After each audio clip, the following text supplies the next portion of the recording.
খুলনার রূপসা ব্রিজের উপর দিয়ে আমরা আসছি। রাতের শহর, রাতের ব্রিজ কেমন দেখায় সেটাই আপনাদের তুলে ধরার চেষ্টা করছি আমরা আজকে।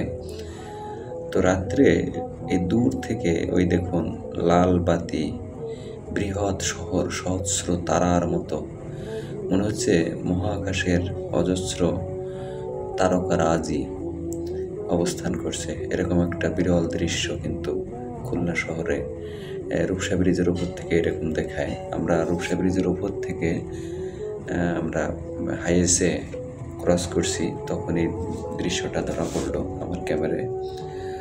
তো আপনারা জানেন যে খুলনা শহরের আয়তন 22,285 বর্গ কিলোমিটার, যা বাংলাদেশের তৃতীয় বৃহত্তম নগরী। এবং খুলনা বিভাগটি 10টি জেলা দিয়ে গঠিত, এটা আপনারা জানেন। 10টি জেলার এক কথায় বলা যায় এটা বিভাগীয় শহর।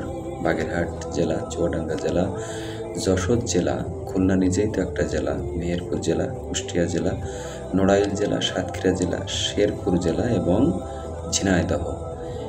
এই এতগুলো জেলা মিলে আমাদের কিন্তু এই খুলনা শহরটা গঠিত। এখানে খুলনা বিভাগের বিভিন্ন সম্প্রদায়ের মানুষ কিন্তু বাস করে। তো যাই হোক, আজকে আমরা যে ভিডিওটার মূল বক্তব্য তুলে ধরার চেষ্টা করছি সেটা হলো রূপসা ব্রিজ কেন্দ্রিক।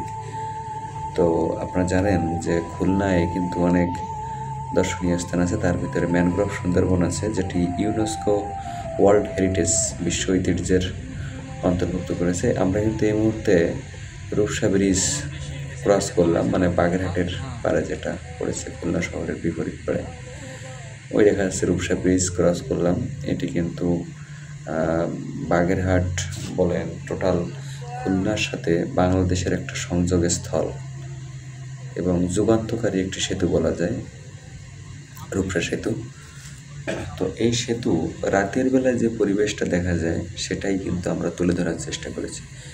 চারপাশে বৈদ্যুতিক আলো, তার ভিতরে যে সুশৃঙ্খল পরিবেশ এবং নীরব একটা দুটা গাড়ি চলে, এবং আমাদের সামনে বা পিছনে এগুলো কিন্তু পুলিশের টহল পুলিশ, হাইওয়ে পুলিশ, তারা কিন্তু গাড়িগুলো সার্চ করা চলছে। যেহেতু নিরাপত্তায় কিন্তু বাংলাদেশ পুলিশ অনেক এগিয়ে, তাদেরকে অবশ্যই ধন্যবাদ দিতে হয়। আপনারা দেখবেন একটু পরেই কিন্তু সামনে পুলিশের পিকআপ, আমাদের এই যেটা দেখা যাচ্ছে পিছনে এটা পুলিশের পিকআপ। তো এখানে নিরাপত্তার জন্য অনেকগুলো গাড়িকে দাঁড় করানো হয়।